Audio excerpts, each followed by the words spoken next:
Satu, sistem ekonomi tradisional, yaitu sistem ekonomi yang berasaskan kebiasaan, adat istiadat, dan tradisi masyarakat secara turun-temurun dengan mengandalkan faktor ekonomi seadanya.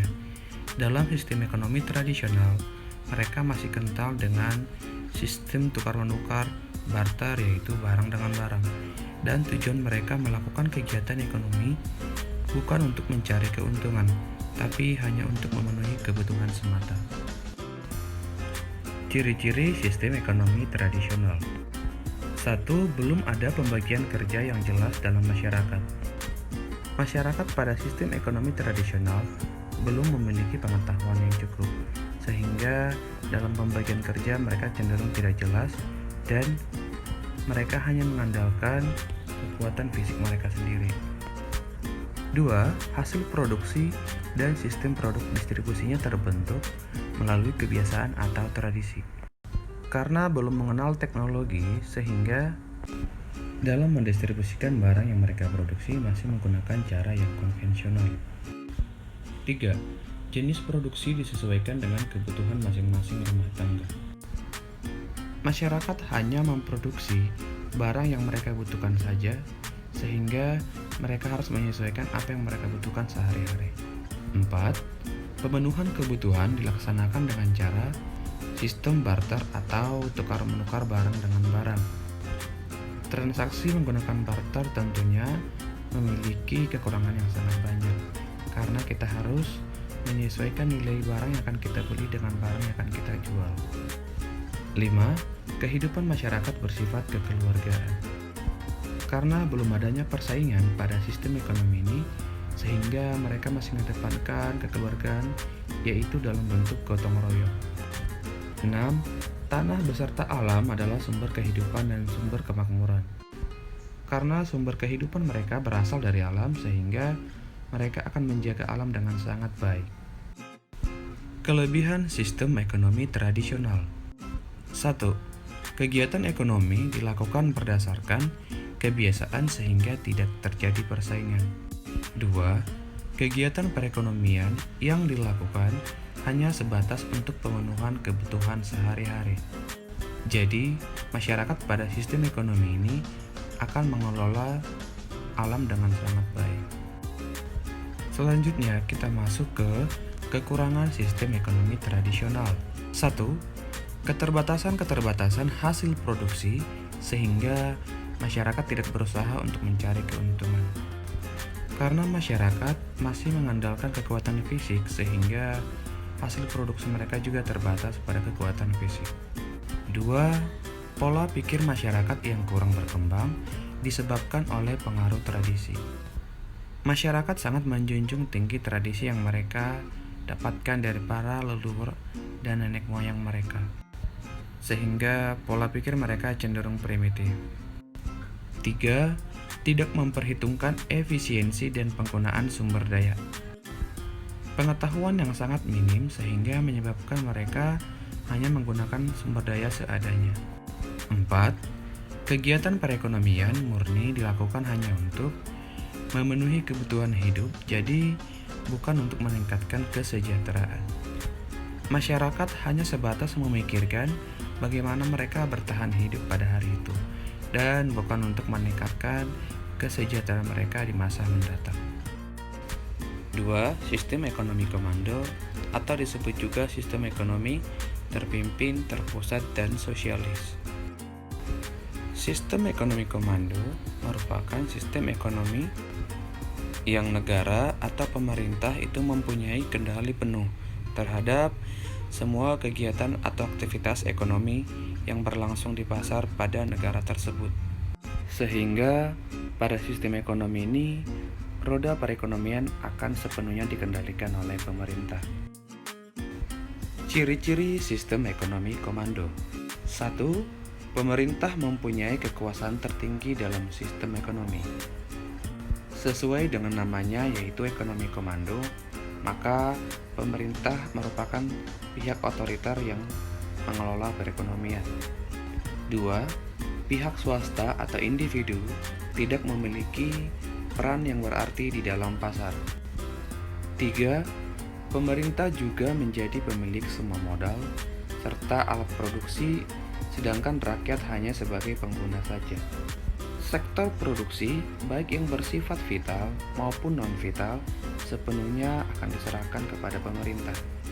4. Pemerintah mengatur serta juga menentukan jenis barang dan jasa yang harus diproduksi, sehingga masyarakat tidak bisa berkreasi sendiri. 5. Pemerintah juga membuat aturan sistem perekonomian, serta masyarakat yang terlibat di dalamnya wajib mengikuti aturan tersebut. 6. Pihak swasta tidak mempunyai hak dalam melakukan kegiatan atau aktivitas ekonomi. 7. Pemerintah juga bertanggung jawab penuh terhadap roda perekonomian. Kelebihan sistem ekonomi komando. 1. Pemerintah mudah dalam melakukan pengawasan serta juga pengendalian pada harga-harga barang dan jasa di pasar. Pada sistem ekonomi ini, keadaan inflasi sangat terkendali karena pemerintah akan mengelola perekonomian dengan baik. 2. Pemerintah dapat dengan mudah mengendalikan masalah ekonomi seperti inflasi, pengangguran, dan lain-lain. 3. Kondisi perekonomian di negara yang menganut sistem ekonomi ini cenderung lebih stabil. 4. Kesenjangan sosial di masyarakat bisa diminimalisir. 5. Pemerintah dapat mewujudkan pemerataan pendapatan warganya. Negara dengan sistem ekonomi komando jarang mengalami krisis ekonomi dikarenakan perekonomiannya yang stabil. 6. Pemerintah dapat dengan mudah melakukan serta mengontrol aktivitas produksi, distribusi, dan konsumsi. Kekurangan sistem ekonomi komando. 1. Pemerintah untuk sistem ekonomi ini tidak mengakui adanya hak individu. 2. Pemerintah juga cenderung memonopoli segala macam hal yang berhubungan dengan perekonomian, sehingga bisa merugikan warga negaranya sendiri. 3. Negara yang menganut sistem ekonomi ini umumnya mempunyai pertumbuhan ekonomi yang lambat. 4. Pemerintah juga menghambat kreativitas inisiatif serta juga kreasi masyarakat. 5. Banyak macam jenis barang yang dibutuhkan namun tidak tersedia di pasar. Pasar dipengaruhi oleh kualitas pemerintahnya. 3. Sistem ekonomi liberal atau pasar, yaitu sistem ekonomi yang memberikan kebebasan kepada masyarakat atau individu yang sebesar-besarnya untuk melakukan aktivitas perekonomian dalam mencapai keuntungan. Ciri-ciri sistem ekonomi liberal. 1. Semua sumber produksi adalah milik masyarakat atau individu. 2. Masyarakat diberi kebebasan dalam memiliki sumber-sumber produksi. 3. Pemerintah tidak ikut campur tangan secara langsung dalam kegiatan ekonomi. 4. Masyarakat terbagi menjadi dua golongan, yaitu golongan pemilik sumber daya produksi dan golongan pekerja atau buruh. 5. Timbul persaingan dalam masyarakat, terutama dalam mencari keuntungan. 6. Kegiatan selalu mempertimbangkan keadaan pasar. 7. Pasar merupakan dasar setiap tindakan ekonomi, biasanya barang-barang produksi yang dihasilkan bermutu tinggi. Adapun kelebihan sistem ekonomi liberal adalah 1. Menumbuhkan inisiatif dan kreasi masyarakat dalam mengatur kegiatan ekonomi karena masyarakat tidak perlu lagi menunggu perintah atau komando dari pemerintah. 2. Setiap individu bebas untuk memiliki sumber-sumber produksi yang nantinya akan mendorong partisipasi masyarakat dalam perekonomian. 3. Timbul persaingan atau semangat untuk maju oleh masyarakat. 4. Menghasilkan barang-barang bermutu tinggi karena adanya persaingan semangat dari masyarakat. 5. Efisiensi dan efektivitas tinggi karena setiap tindakan ekonomi didasarkan pada motif mencari keuntungan. Sedangkan kekurangan sistem ekonomi liberal adalah 1. Terjadinya persaingan bebas yang tidak sehat, bila mana birokratnya korup. 2. Masyarakat yang kaya akan semakin kaya dan yang miskin akan semakin miskin. Atau bisa dikatakan kesenjangan ekonomi sangat tinggi pada perekonomian ini. 3. Banyak terjadinya monopoli masyarakat karena tidak adanya kontrol dari pemerintah. 4. Banyak terjadinya gejolak dalam perekonomian karena kesalahan alokasi sumber daya oleh individu. 5. Pemerataan pendapatan sulit dilakukan karena persaingan bebas tersebut. 4. Sistem ekonomi campuran, yaitu sistem perekonomian yang menggabungkan lebih dari satu aspek sistem ekonomi. Biasanya, di dalam sistem ekonomi campuran, terdapat panduan unsur kapitalisme dan sosialisme maupun komando. Ciri-ciri sistem ekonomi campuran.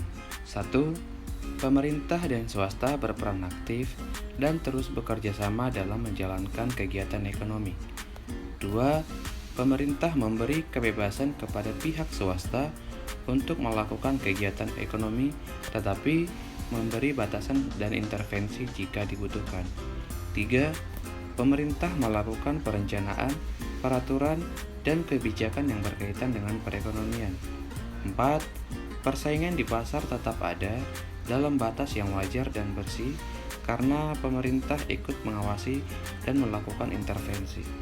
5. Mekanisme pasar atau kesepakatan antara permintaan dan penawaran dapat menentukan jenis, jumlah barang yang diproduksi dan harga jual barang tersebut. 6. Pemerintah mengelola dan mengatur semua sumber daya vital yang menyangkut hajat hidup orang banyak. 7. Pemerintah dan swasta memiliki peran yang sama dalam perekonomian. Kelebihan sistem ekonomi campuran. 1. Pemerintah mengakui hak individu. 2. Pemerintah bisa mengendalikan harga barang dan jasa di pasar. 3.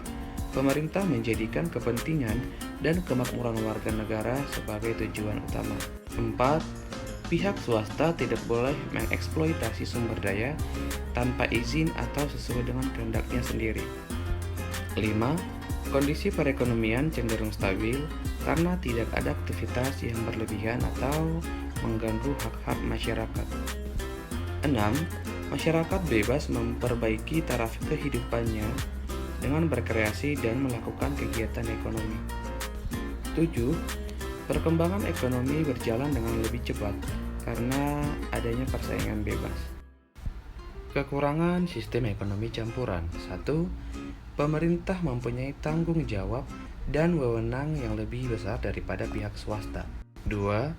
Pemerintah aktif mengatur perekonomian, akan tetapi masalah ekonomi seperti inflasi, pengangguran, dan ketimpangan masyarakat tetap terjadi.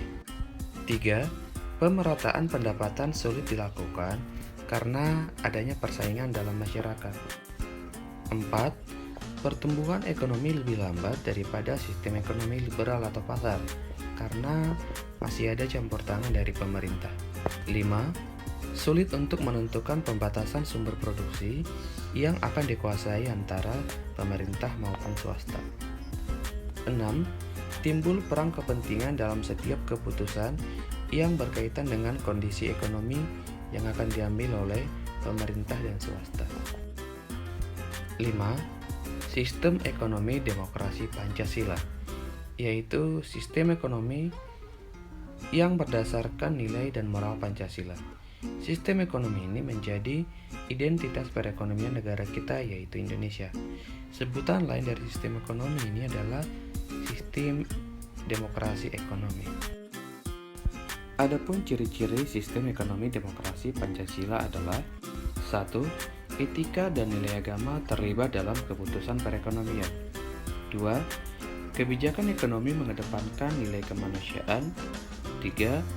Perekonomian disusun sebagai usaha bersama berdasar atas asas kekeluargaan.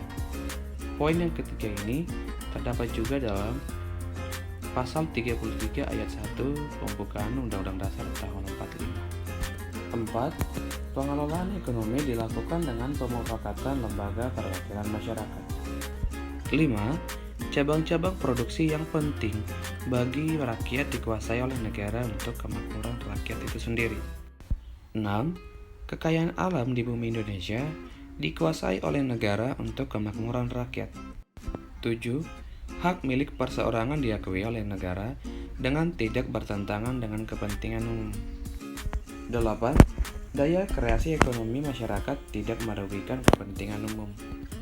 9. Fakir miskin dan anak-anak terlantar dipelihara oleh negara. Kelebihan sistem ekonomi demokrasi Pancasila. 1. Pengelolaan ekonomi merupakan usaha kolektif untuk mencapai kemakmuran bersama. 2. Perekonomian nasional diutamakan untuk kemakmuran rakyat. 3. Inovasi dan kreativitas individu dikembangkan tanpa mengganggu kepentingan umum. Sedangkan kekurangan sistem ekonomi demokrasi Pancasila adalah 1. Daya kreasi dan inovasi masyarakat berpotensi mati karena didominasi oleh negara dalam pengelolaan perekonomian. 2. Keputusan ekonomi diambil secara lambat karena perlu penyelarasan kepentingan bersama. 3. Perekonomian berjalan secara tidak efisien karena mengedepankan proses demokrasi yang relatif lebih lama.